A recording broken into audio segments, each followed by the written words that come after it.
tal? Muy buenas noches, bienvenidos a Minuto 1 en la pantalla de C5N. Hoy más que nunca, la realidad. Lo que otros no te cuentan, lo que otros no te muestran. Aquí, diariamente, lo analizamos, lo debatimos, te lo mostramos. Vencemos la cerrazón informativa para que vos estés muy bien informado de la realidad. El día en que el presidente Mauricio Macri concretó su veto número 6.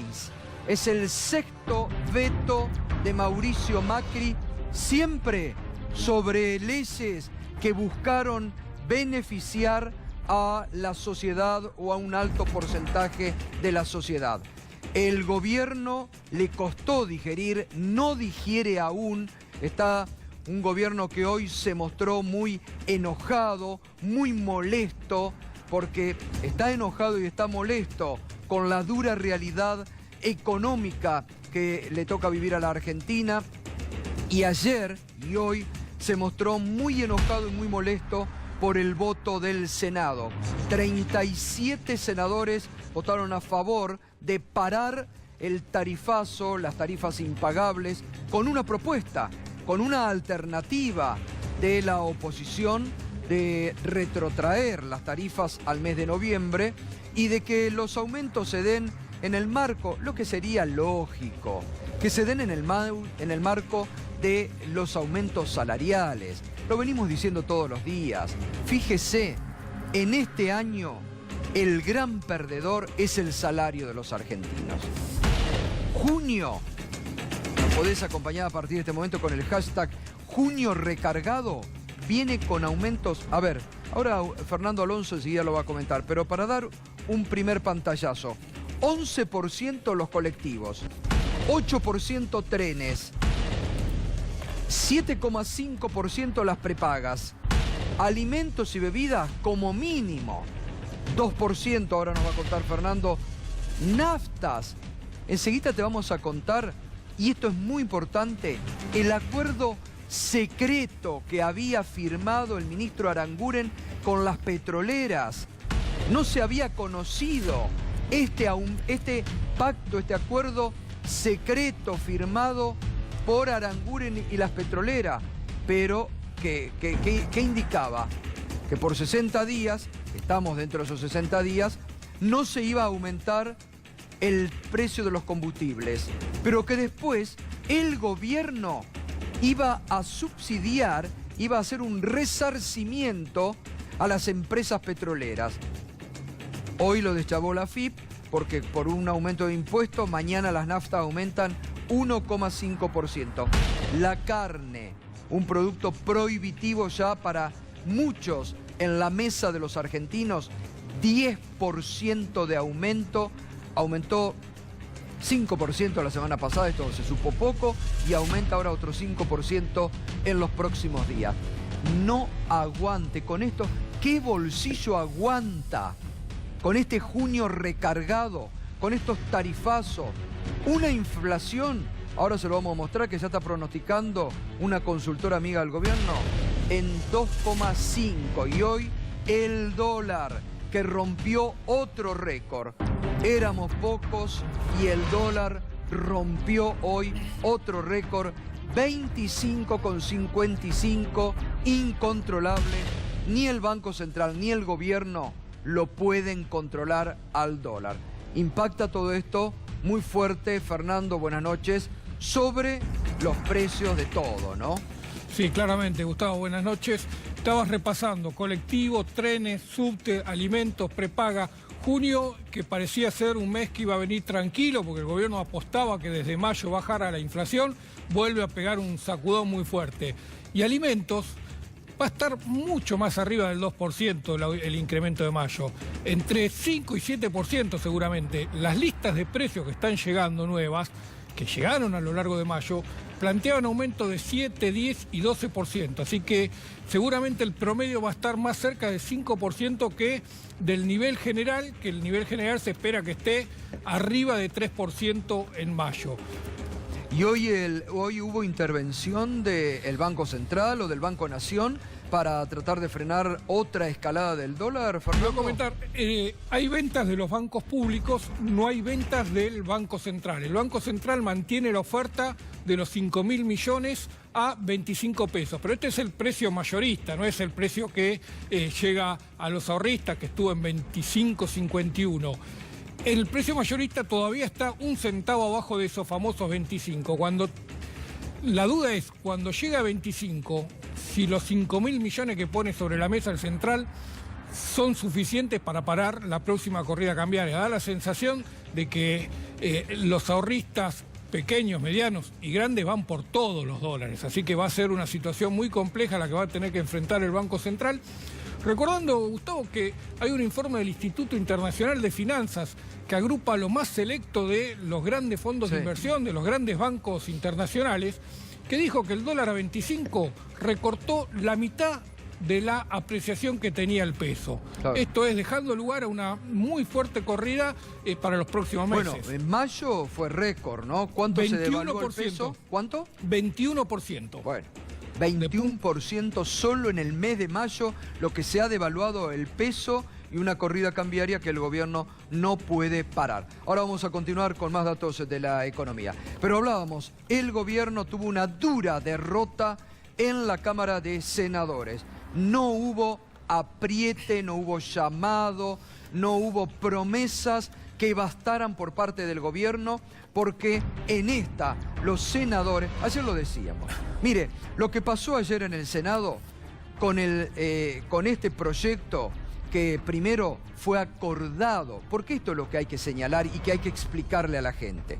El proyecto de tarifas fue acordado en la Cámara de Diputados por todos los bloques de la oposición. A ver si queda claro en esto.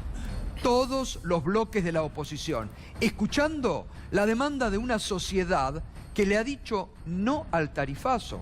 Va a venir Hugo Aime enseguidita, uno de los encuestadores más serios de la República Argentina. Él tiene medido hasta ayer no solamente un 88% de rechazo al veto presidencial, hoy seguramente es más, hoy debe ser 90% o más, sino que tiene medido que cerca de un 80-85% rechaza el tarifazo del gobierno. Es decir, el gobierno está aislado de la realidad. Y lo que hicieron los diputados primeros y los senadores después.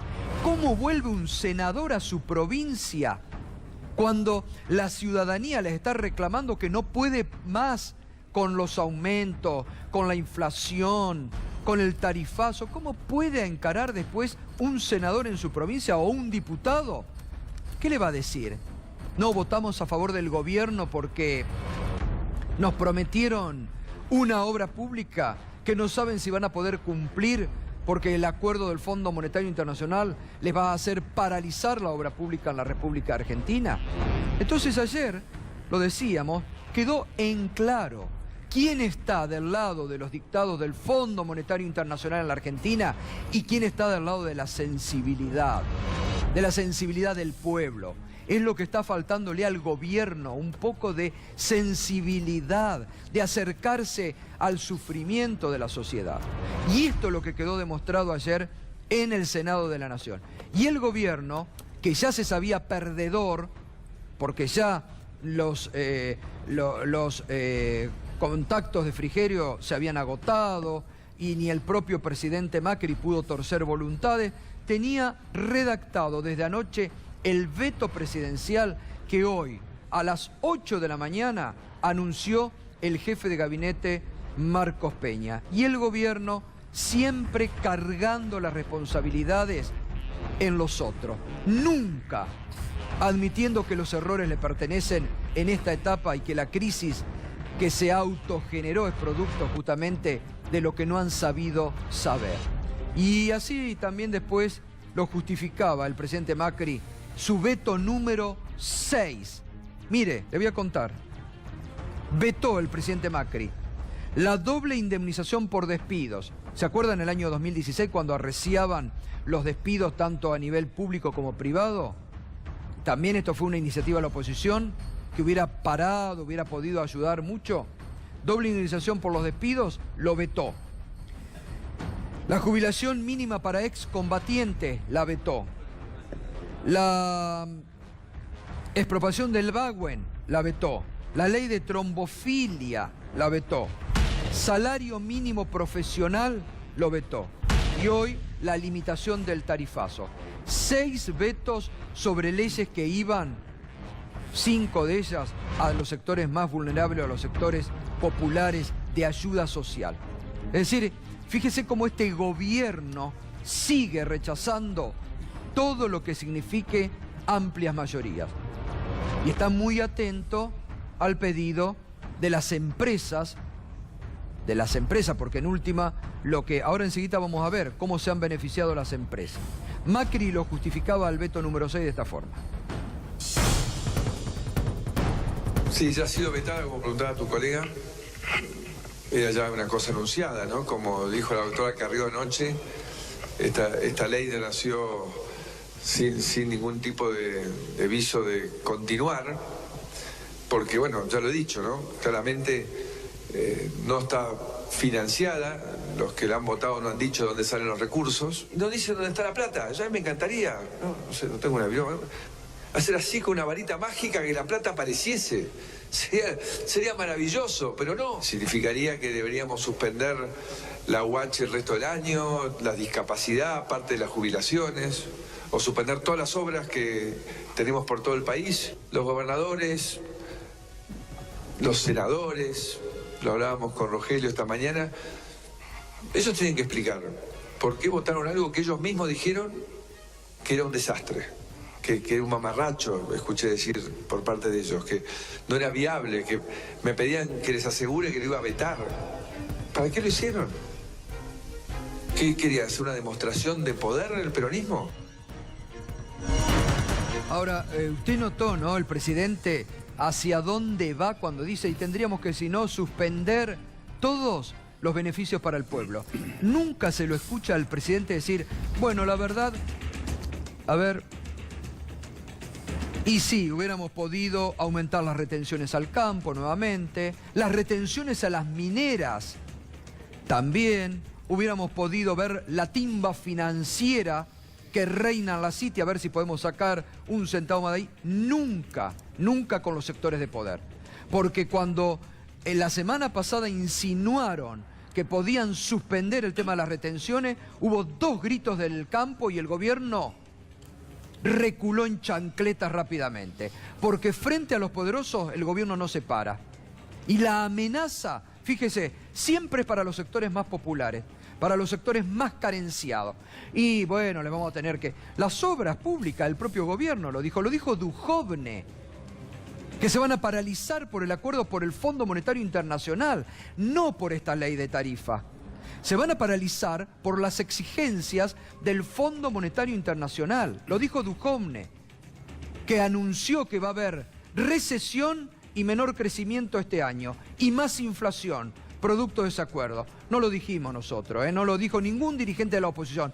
Lo dijo el ministro de Economía, Nicolás Duhovne. Entonces, está claro que también ahí se les cae el relato al gobierno. Porque en vez de articular una política fuerte con los sectores más importantes de la Argentina, con los sectores que están representados en el Congreso, donde la política es la que tiene que dar soluciones, el gobierno se encierra nuevamente, defiende a los empresarios y de esta forma no toca el campo, no toca las mineras, no toca la timba financiera, de donde podría extraer mucho para financiar. Anoche, muy comentado hoy en todas las redes, el discurso de la expresidenta Cristina Fernández de Kirchner en el Senado de la Nación. Esto decía. Mentira, señora presidenta, que se hayan eliminado los subsidios. Se eliminaron los subsidios que financiaba el Tesoro Nacional.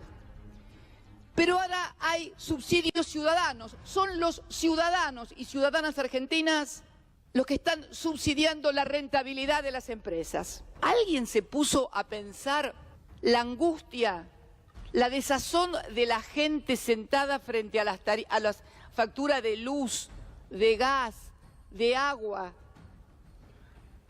la prepaga, las expensas, los alquileres. ¿Alguien cree que si el país hubiera estado fundido y en crisis, los mercados internacionales nos hubieran prestado 100.000 millones de dólares? Me parece, señora presidenta, que ya es hora de que no se le mienta más a la gente. A los efectos de recuperar la soberanía energética, tomamos la decisión de nacionalizar yacimientos petrolíferos fiscales. Pero si hubiera sido por ustedes, señora presidenta, Vaca Muerta seguiría siendo de Repsol. Votaron negativamente la nacionalización de Repsol, de YPF. ¿Usted, señora, era diputada? Señora presidenta, ¿era diputada usted? ¿Cómo votó? ¿Cómo votó la nacionalización de YPF, de Vaca Muerta? ¿Cómo la votó? Ah, la votó negativamente. Mire qué interesante. Y después nos dice que tenían crisis energética, que no habíamos hecho nada por la energía y ahora al presidente no se le cae Vaca Muerta de la boca. Va y se saca fotos y casi lo toma, dijo el otro día en el discurso, casi como una empresa personal. Pero fíjate vos, lo que pasa ahora lo ocultan y lo callan e inventaban cosas que no sucedían. ¿Y qué decía la oposición de entonces? Mire, pude rescatar un tuit suyo, señora presidenta, el 10-11 del 2015, 6 días antes del balotaje. Gabriela Michetti, 16 de noviembre del 2015. No hay que subir tarifas. Hay que favorecer a la gente más humilde que paga muy caros los servicios. Esto lo decía usted, señora presidenta, cuando era candidata a vicepresidenta a 4 días del balotaje. ¿Y ustedes nos hablan a nosotros de mentira y de verdad? ¿En serio que ustedes tienen cara? ¿Ustedes tienen cara para hablar de mentiras en la República Argentina? Se cansaron de mentirle en todo. A los trabajadores que no iban a pagar ganancias. A los usuarios que no iba a haber tarifazo. Que no iba a haber devaluación. Que jamás iban a ir al Fondo Monetario Internacional. ¿Se acuerda aquella expresión? Pero Daniel, pareces un panelista de 6, 7 y 8. ¿Saben por qué pueden hacer todo esto ustedes? Por la impunidad mediática que tienen. Pero ¿saben qué? Les juega en contra. Porque creyeron que podían hacer cualquier cosa. ¿Cómo puede negociar Aranguren con las petroleras y no puede negociar con los otros la suspensión de tarifas? A ver, ¿por qué razón? ¿Cuál es la razón? Tenemos que terminar pensando que la razón es porque los que cobran, como decía hoy la senadora Anabel Fernández Agasti, son los amigos del presidente. Es Caputo, es Midlin, es Lewis. Por esa razón no se puede negociar y sentarse con las empresas y decirle no aumenten más las tarifas. Ha sido muy grande el aumento, señora presidenta. ¿Se acuerdan cuando ustedes se reían cuando Chávez decía cómo había que bañarse? Ahora encontramos que nos dicen cómo tenemos que cambiar lamparitas, cómo tenemos que calefaccionarlos, a qué hora tenemos que prender, cómo nos conviene prender, que nos conviene estar con las botas, sin las botas, con abrigo, sin abrigo. En serio estamos haciendo una contribución a que puedan mejorar una situación que se está tornando bastante inmanejable. Muchas gracias, señora presidenta. Así hablaba anoche la expresidenta Cristina Fernández de Kirchner, que también en otro párrafo le recordó a Gabriela Michetti aquel famoso Grupo A, que en el 2010 dejó sin presupuesto, cuando el PRO era oposición, sin presupuesto durante un año al gobierno de la entonces presidenta Cristina Fernández de Kirchner. Cosas que también hay que recordar, ¿no? De la historia reciente, cuando el presidente habla de irresponsabilidad, lo que también ellos, dejar sin presupuesto a una nación, a un gobierno, y es un acto también de mucha irresponsabilidad política, ¿no? Bien, también hoy, en el otro extremo, ¿no? Porque para nada es kirchnerista, nunca lo fue ni lo será, ¿no? Incluso forma un antagonismo prácticamente personal. La diputada Graciela Camaño, esta mañana dialogábamos con ella en Mañana Silvestre en Radio 10, y esto decía sobre el veto presidencial al proyecto sobre tarifas. Yo sinceramente te digo, a esta altura después de todo lo que ha hecho el gobierno tratando de confundir a la gente, digo, indudablemente el Ministerio de Energía le pertenece a un sector económico de la República Argentina que ha puesto en el ministerio al señor Aranguren, que está trabajando para el sector, no está trabajando para la gente.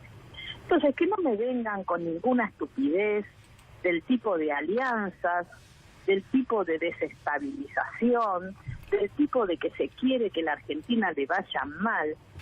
Las empresas nunca perdieron.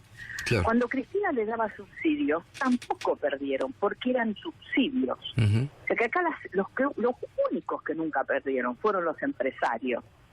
Y ahora no solamente le siguen dando subsidio en menor cantidad, sino que además le establecieron una política a largo plazo que les garantiza, que incluso les ha posibilitado este año llevarse la casa la plata. Bueno, el ENRE le ha dicho llévensela a la casa. Entonces, dijeron que esto lo hacían para proveer de energía. Pero ¿cómo van a proveer de energía si en lugar de hacer inversiones se la están llevando a la casa? Gato, a esta altura digamos todo.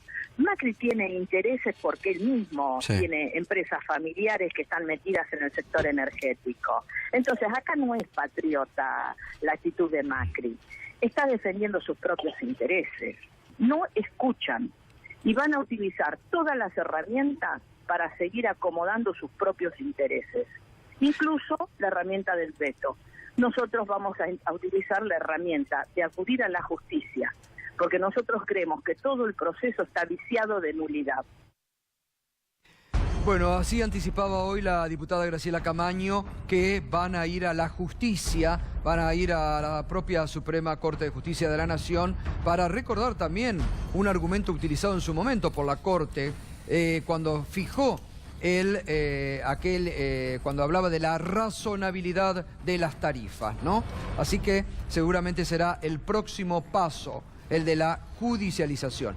Pero hablaba Camaño de la plata, ahora está Federico Bernal, que es un especialista en este tema, vamos a hablar con él también, pero de la plata que se llevaron las empresas, dijo, a su casa, no a hacer inversiones. Vamos a repasar, a ver. Ganancia de las empresas de gas en los últimos 12 meses. Fíjese cómo va, Camusi, 452 millones, Gas Cuyana, 588 millones de pesos, Gas Natural Van, 574, Metrogas, 787, TGN, 808, TGS, 2.797 millones de pesos, total 6.006 millones de pesos en los últimos 12 meses. Después le voy a pedir a Federico Bernal que nos diga las principales de quién son, ¿no? Los nombres y, mire lo que han ganado, Mire lo que han ganado las empresas en los últimos 6 meses. Mire si las empresas no pueden hacer también una contribución solidaria y compartir con los usuarios también el tarifazo.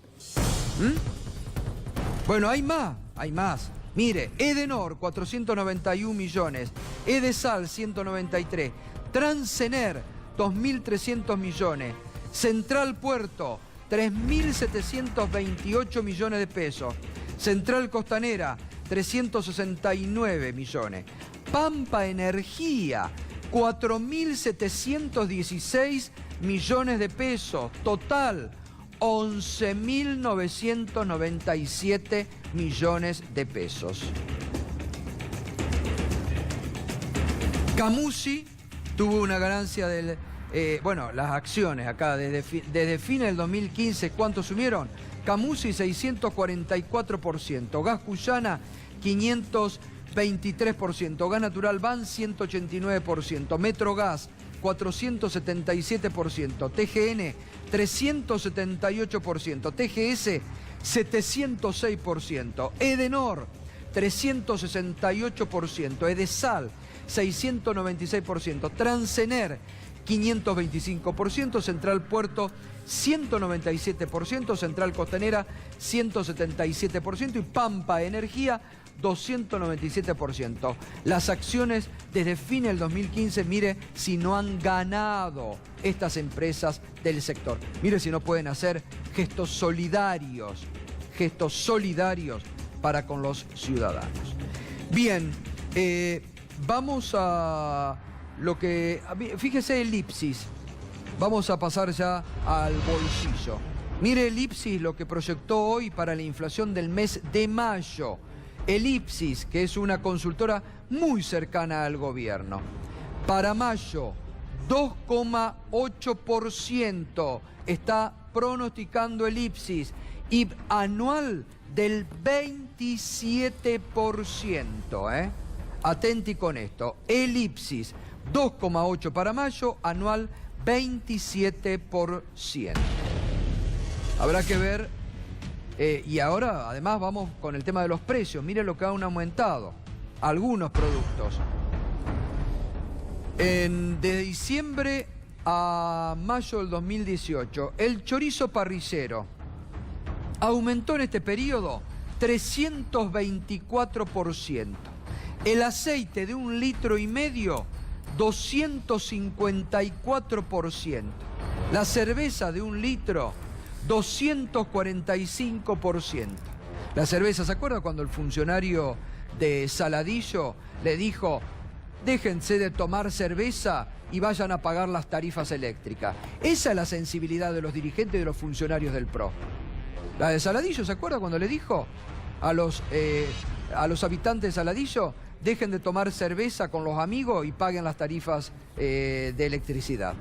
La papa aumentó 239% entre diciembre y mayo del 2018. El arroz, un producto insustituible, básico para la canasta, para la mesa de los argentinos, aumentó un 223%. La manzana, el kilo de manzana, 198%. ¿En cuánto aumentaron los salarios, Fernando, entre diciembre del 2015 y mayo del 2018, más o menos aproximadamente? Fueron en 2016 20%, en 2017 creo que también cerca de eso, así que 40% habrán subido entre los 2 años. Y más del 200% productos básicos de la canasta familiar. ¿Se da cuenta que no hay punto de comparación de cómo venimos perdiendo los asalariados en la República Argentina frente a la inflación que el gobierno dijo, prometió Macri en campaña que era cuestión de sentarse en el sillón de Rivadavia y en 2 días, asunto terminado? Y se viene un naftazo. ¿Qué pasó, Fernando? Bueno, lo que sucede es que hay vigente un acuerdo del gobierno con las petroleras para congelar el precio durante mayo y junio. Todo lo que se atrasa durante estos 2 meses se va a recuperar en el segundo semestre en 6 aumentos, 1 por mes. Ahora, el 1 de junio va a regir un nuevo aumento, pero esto es por un incremento de los impuestos. Antes teníamos el ITC, el impuesto a la transferencia de los combustibles, que era un porcentaje sobre el valor de la nafta. En la reforma tributaria lo cambiaron por un valor fijo. Ese valor fijo se actualiza trimestralmente en función de la inflación. En este caso, toma la inflación de enero, febrero y marzo, que da 6,5%. Pero vos hablabas de un acuerdo secreto, que no se sabía. Exacto. Ese acuerdo va a romper con el congelamiento de precios, porque se va a trasladar a partir de mañana en un aumento de 1,5%. Bueno, este es parte del acuerdo secreto que firmó Aranguren con las petroleras. Pero eso es a partir de julio del 2018. A partir del 5 de julio del 2018, los refinadores adicionarán en el precio de sus combustibles el resultado de la cuenta compensatoria en 6 cuotas mensuales consecutivas denominadas en dólares y aplicarán las mismas por encima de la variación de los precios de nafta y gasoil, que tendrían lugar como consecuencia de la evolución de los costos calculados en base a un incremento del 12% sobre precio de venta al público más la fórmula de ajuste del punto 5 anterior. Ese 12%, Gato, sí. Ese 12% ya está entre 30 y 35%. Ese 12% fue al día que se firmó el acuerdo.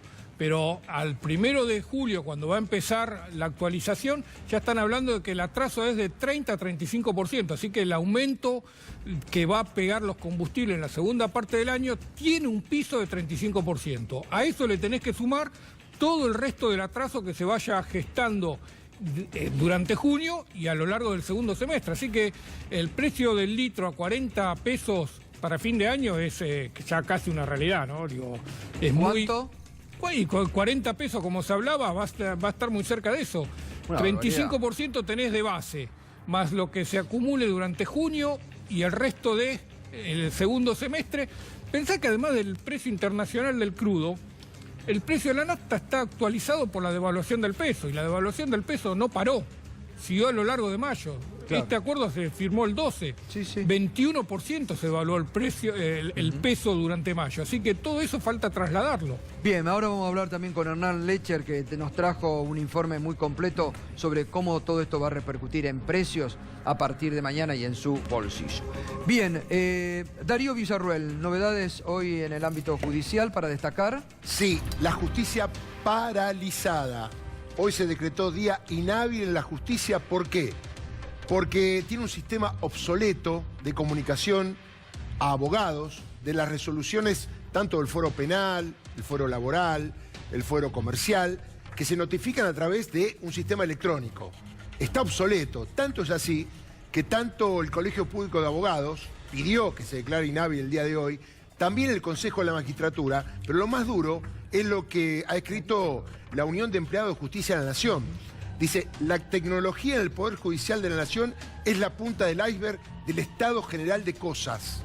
Se viene quejando hace mucho tiempo de la poca importancia que le dan a la infraestructura del Poder Judicial, donde están causas importantes que tienen que ver con libertad de personas, con bienes de personas, con cuestiones de funcionarios, con cuestiones del Estado Nacional, y parece ser que no hay presupuesto para cambiar un sistema que se llama Ex-100, que aparentemente hace tiempo que tiene problemas y no es la primera vez que se paraliza la justicia. Habrá que ver si mañana se pueden notificar los abogados. Recordemos que las notificaciones tienen que ver con un pedido de captura, con una exhibición de prisión, con un decreto de quiebra, con un montón de cuestiones que obviamente los abogados se notifican a través de ese sistema. Paralizada la justicia, y apuntan obviamente al presidente Ricardo Lorenzetti para que convoque a una licitación y mejore esta forma de comunicación que está colapsada. Lo digo por muchos abogados que nos están viendo y que saben que si no tienen notificación electrónica, obviamente no pueden actuar en cada uno de los expedientes. Además, esto se suma que, por ejemplo, no hay calefacción en muchos despachos de jueces, edificios colapsados. La verdad que uno se pregunta qué hacen con el presupuesto de la justicia, ¿no? Y claro, y recalcan el tema de la independencia de poderes. Es decir, si el Poder Judicial por sí solo no se puede bastar para su presupuesto y tiene que recurrir al Ejecutivo para que de alguna manera le tire un centro, evidentemente se mezclan las cuestiones y tiene como resultado por ahí algunos fallos que no son creíbles desde el punto de vista jurídico. Totalmente. Los ojos del mundo puestos en España. Horas decisivas para el gobierno de Mariano Rajoy. Acusado, cercado, ya no por denuncia, ya no por casos concretos, sino por sentencias judiciales de alta corrupción en el Partido Popular. La moción de censura, el voto de censura propiciado por el líder del Partido Socialista Obrero Español, ya alcanzó los votos. ¿Puede caer Rajoy? Pedro Brigger, buenas noches, Pedro. Buenas noches, Gustavo. Y falta el empujón de los votos de mañana, pero todavía puede hacer una jugada y puede renunciar. A ver, expliquemos porque lo venimos siguiendo atentamente acá en C5N. Es la cuarta moción de censura que se presenta en el sistema parlamentario español en contra de un jefe de gobierno desde el retorno de la democracia después de la muerte de Francisco Franco. Las tres primeras fracasaron. ¿Qué se necesita para tener éxito? La mayoría simple en las Cortes españolas, o sea, en el Congreso. Esto quiere decir 176 votos. Hasta ayer a la noche no los tenía la oposición. Estaban negociando con el Partido Nacionalista Vasco. Les faltaban 5 votos que aporta el Partido Nacionalista Vasco, que está en coalición en Euskadi, en el País Vasco, con el Partido Socialista. Hoy a la mañana comenzó el debate de la moción de censura y ahí en un momento apareció un comunicado oficial del Partido Nacionalista Vasco diciendo vamos a apoyar la moción de censura. Es decir, los números están. Los números para que mañana están. Cercado Rajoy. En principio. ¿Y qué falta? Bueno, primero que nadie se dé vuelta. Esto puede pasar. Puede pasar también en España. Por supuesto que puede pasar también en Igual España. es mayoría simple, ¿no? Por un mayoría simple, 176 votos. La jugada que puede todavía utilizar Mariano Rajoy es renunciar, dar un paso al costado y entonces hay que formar un gobierno que se llama ejercicio en funciones, que no queda muy claro qué sería, pero esto le daría un tiempo al rey para nombrar a otra persona. Si mañana los votos dan y efectivamente la moción de censura es aprobada, inmediatamente le informan al rey que Mariano Rajoy deja de ser presidente del gobierno español y casi de inmediato el rey nombra a Pedro Sánchez como presidente del gobierno español. Ahora, un detalle interesante para la política, Gustavo. Hace una semana Rajoy estaba eufórico. Todo le iba muy bien, se iba a aprobar el presupuesto. Fíjense lo que es la política, no solamente para España. Fíjense lo que es la política. Ahora, no nos olvidemos una cuestión, Pedro. Sí. Me parece que es fundamental para recalcar.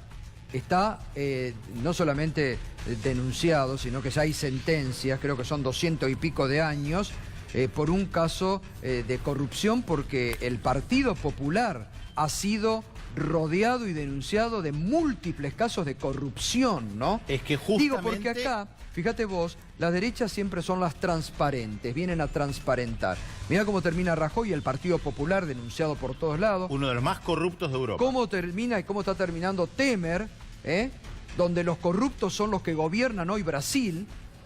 El presidente de la Cámara de Diputados, que la destituyó por un acto administrativo a Dilma Rousseff, está preso por corrupción. Entonces digo, esto también hay que destacarlo, ¿no? Cómo se caen las caretas de la supuesta transparencia. Es que por eso te decía, Gustavo, hace una semana Rajoy estaba eufórico, pero apareció la sentencia en primer lugar del ex tesorero del Partido Popular, 33 años de prisión por la famosa Caja B, se lo explicábamos, más de 120.000 millones de euros en diferentes casos de corrupción, cuando el presupuesto de sanidad son apenas 4.200 euros del año pasado. Una corrupción gigantesca. En una semana se dio vuelta todo.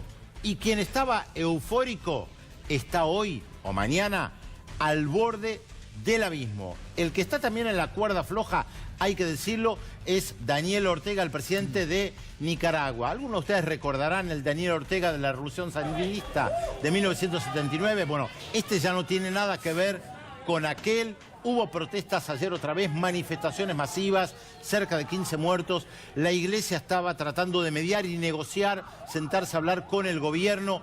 A raíz de los 15 muertos, la iglesia decidió romper el diálogo con el gobierno de Daniel Ortega, cada vez más aislado. Les digo, no es el Daniel Ortega que ustedes recuerdan de la Revolución Sandinista. Muchos de los compañeros de la Revolución se alejaron de él porque dicen que hoy ya no es de izquierda, sino que es un hombre de derecha, por más que tenga una retórica antiimperialista o de izquierda. Hay que señalarlo, Daniel Ortega en la cuerda floja. Gracias, Pedro, gracias. Vamos a seguir minuto a minuto sobre toda la situación en España. Bueno, el presidente vetó. Hugo Aime nos acompaña esta noche. Hola, Hugo. Buenas noches, gracias.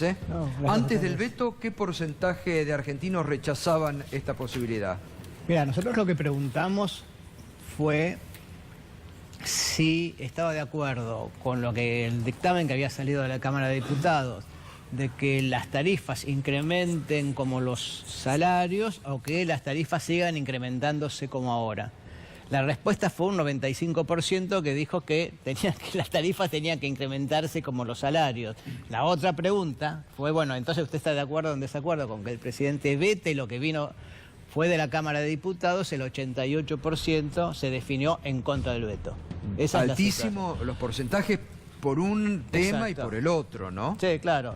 Hay que entender lo siguiente, ¿no? Cuando en Argentina se te escapa el dólar y vas al Fondo Monetario, la gente lee crisis. estamos complicados, estamos jodidos, diría la gente. Entonces, tenés un gran susto, la inflación no está controlada y obviamente el tema tarifas es un tema, digamos, que complica muchísimo. Entonces la respuesta es lógica. Quizá a otro colega le dé 5 puntos menos, todo puede ser, pero digamos, la tendencia va a ser esta justamente por la situación en que está la Argentina hoy.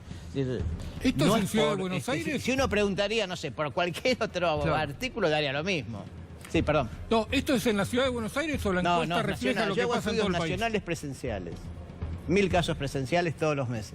Ahora, Hugo, esto también está hoy a la mañana, vos lo explicabas muy bien en la radio y te pido que lo reiteres, Sí. porque esto tiene que ir, va muy de la mano con el humor social de este momento en la República Argentina y sobre un humor de la sociedad respecto a cómo ve el gobierno de Macri, ¿no? Sí, sin más que hay que entender que estuvo muy fuerte hasta octubre del 2017. En noviembre, con la ley de previsión ya sobre fines de mes, y nosotros medimos como medimos, lo agarramos porque medimos todos los fines de mes, ahí ya empezó la primera caída. Y hay que pensar que este gobierno es un gobierno de expectativas. Entonces cayó la imagen presidencial y empezaron a caer las expectativas. En marzo, el presidente, ya viendo que había una caída y una caída de expectativas, ¿qué le dijo a los argentinos? Le dijo, lo peor ya pasó.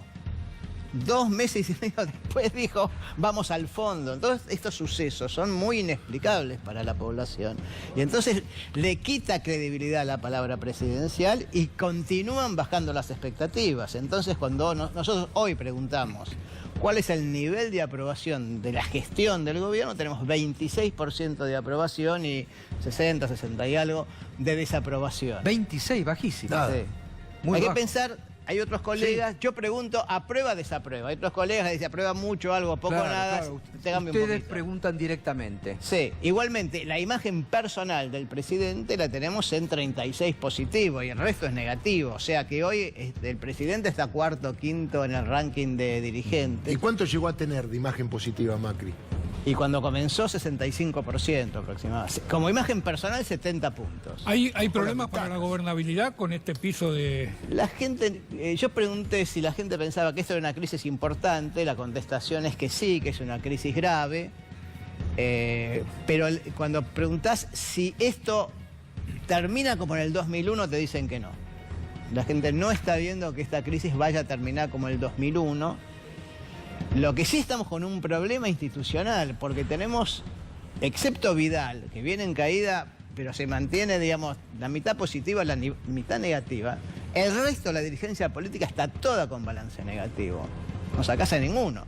Entonces, estás en un problema que el gobierno cae, la oposición no crece y estás con, digamos, una situación de enojo y desesperanza social. Ahora, eso es lo importante, Hugo, ahí iba, porque esta mañana usted me comentaba un análisis realmente muy interesante de lo que usted ha Estaría hecho. más y lúcido todo. en la mañana. ¿Eh? Estaría más lúcido en la mañana.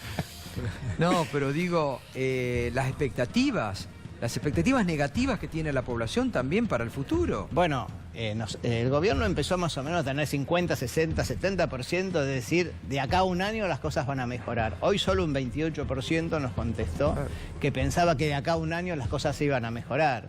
Entonces, por eso yo decía, es un gobierno que siempre las políticas económicas y sociales las tuvo muy mal evaluadas. Si uno preguntaba cómo están las cosas con la inflación, eso daba, no sé, 70, 80% negativo, la política económica lo mismo, la política laboral lo mismo.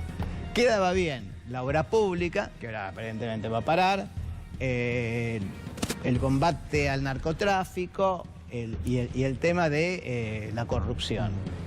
Pero era un tema de valores. Ahora, ¿qué pasa? El gobierno está cuestionado en algunos temas, con temas éticos algunos los tiene cuestionados. Sí. La inflación no para y la palabra de que el próximo semestre las cosas van a estar mejor tampoco se cumple. Todo eso Hugo, genera un problema. ¿Y recurrir al Fondo Monetario, ustedes midieron Sí, eso? 70% están en desacuerdo. Aún votantes de Cambiemos, ¿no? Yo creo que hay que pensar que hoy Cambiemos aproximadamente está manejando un nivel de adhesión de los que lo votaron en la primera vuelta, para ubicarse. 30%. 30%, 32%. La imagen de Vidal, con la declaración que hizo esta semana respecto de las universidades en el Gran Buenos Aires, ¿le va a pegar? Puede pegar, es un tema muy de clase media, me parece. Creo que el problema de Vidal, que Vidal es Macri, está muy pegada a Macri. Entonces, en la medida que cae Macri, cae Vidal. Salvo que ella se diferencie, pero no lo está haciendo. Justamente está cada vez más cercana al presidente. Si ella se diferenciaría, yo creo que podría crecer. Igual hubo el ocultamiento mediático que hay y la defensa que hacen algunos colegas del tema de las tarifas, uno lo entiende. Sí. También ayuda para que no siga cayendo mal la imagen, porque si uno agarra en este momento cualquier colega, dice, está muy bien que las tarifas suben. Sí. No lo puedo creer, pero... Y lo mismo pasa con Vidal respecto a lo que dijo de las universidades. Yo creo que hay una protección mediática, un apagón informativo, que lo ayuda un poco al presidente, porque si no la caería sería peor todavía. Sí, a ver, yo quiero dar una noción de esto, ¿no? En el mes de... hoy yo dije 26. En el mes de marzo, que ya estaba en caída, nosotros tuvimos 35, 36 puntos de aprobación. ¿Y qué pasó? En 2017, en el mismo mes, tenían la misma nivel de aprobación, 35, porque también habían incrementado en esa época las tarifas. Claro. Sin embargo, el gobierno gana las elecciones legislativas. Ahora, 26 no tuve nunca. 30, como fue en el mes de marzo, tampoco. Quiere decir que lo que no sabemos es dónde termina la caída. Es decir, es dificultoso hoy definir cuál es el piso del presidente. Claro. Y además, era interesante también la impresión de la sociedad con la palabra Fondo Monetario Internacional.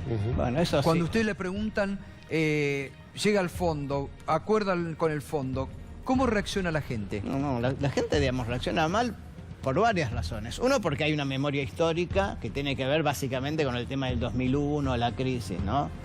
La gente, digamos, mayor se puede acordar para atrás, pero si no, la gente referencia inmediatamente al 2001.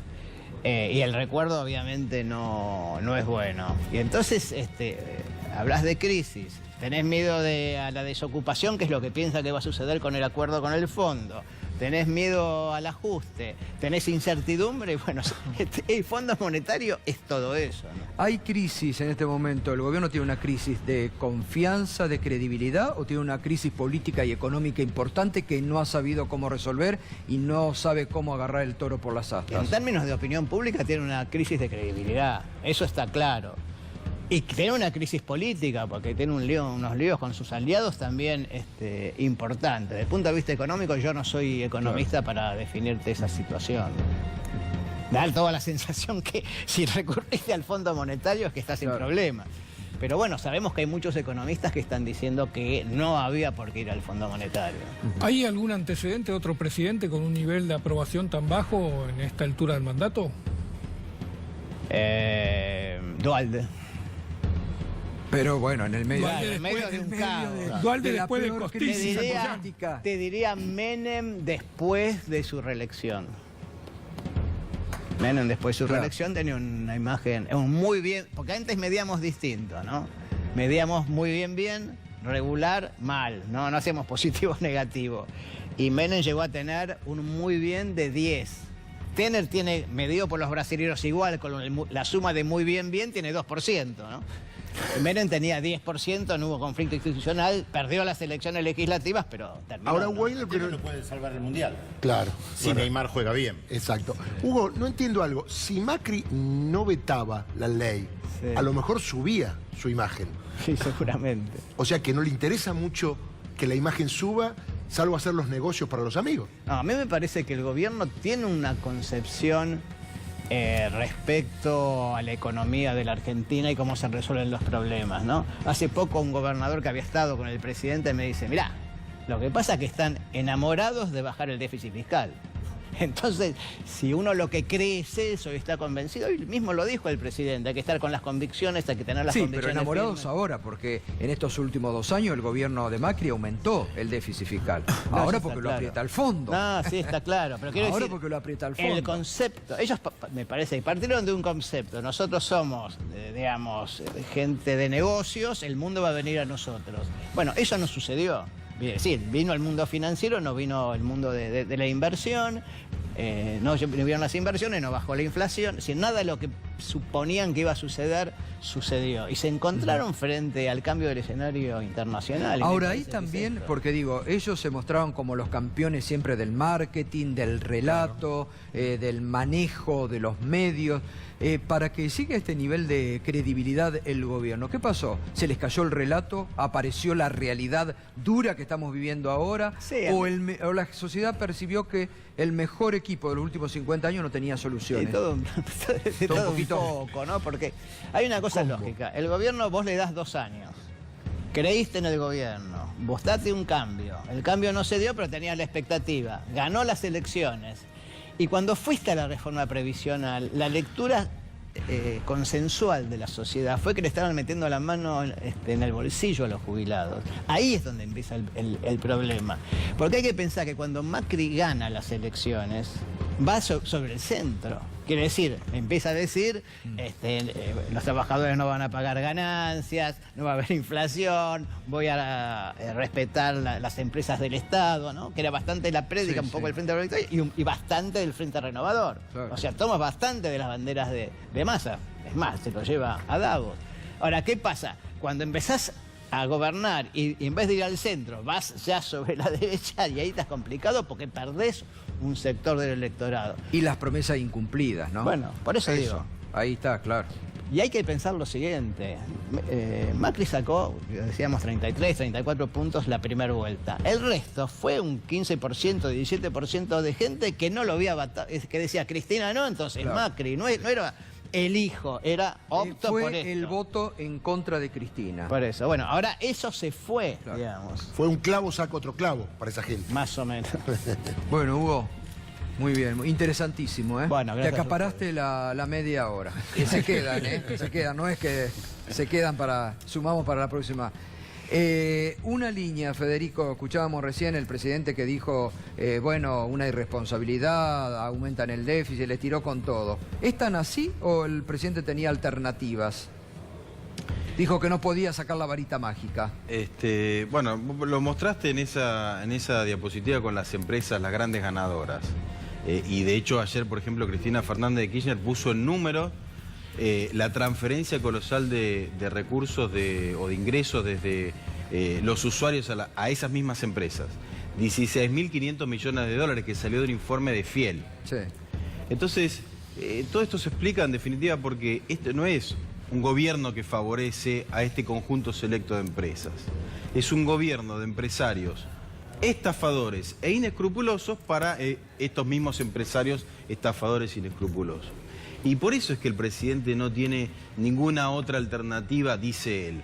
Hay una frase o un pasaje de la historia muy conocido por todos nosotros, es en ese diálogo entre Braden y Perón, ¿recordarán? Sí. Donde Braden le dijo, ¿vas a estar con nosotros, el embajador de Estados Unidos, vas a estar con nosotros o vas a estar con el pueblo argentino? Y Perón le respondió, incluyo una mala palabra y permitímela, yo prefiero ser un hijo de puta fuera del país que un hijo de puta con mi propio pueblo. Bueno, Macri se decidió, está clarísimo, porque es cabeza de ese gobierno de empresarios del que él es parte y prefiere ser eso para los de adentro que eso para los de afuera. Bueno, ahora lo seguimos. Hernán Lecher, te viniste preparado. Que la gente ya lo sabe, pero nos vas a concretar cuánto... algunos precios... Los aumentos... Son los mejores carteles que hay en la televisión argentina. Mostraste algunos ya. A ver, un poquito más. Pero bueno, ahí mirá, los huevos. 24... A ver, esto vos mostraste desde 2015, sí. ¿no? Esto en realidad nosotros quisimos medir qué pasaba con la devaluación, si finalmente se va a precio o no. Es marzo contra mayo, al 20 de mayo.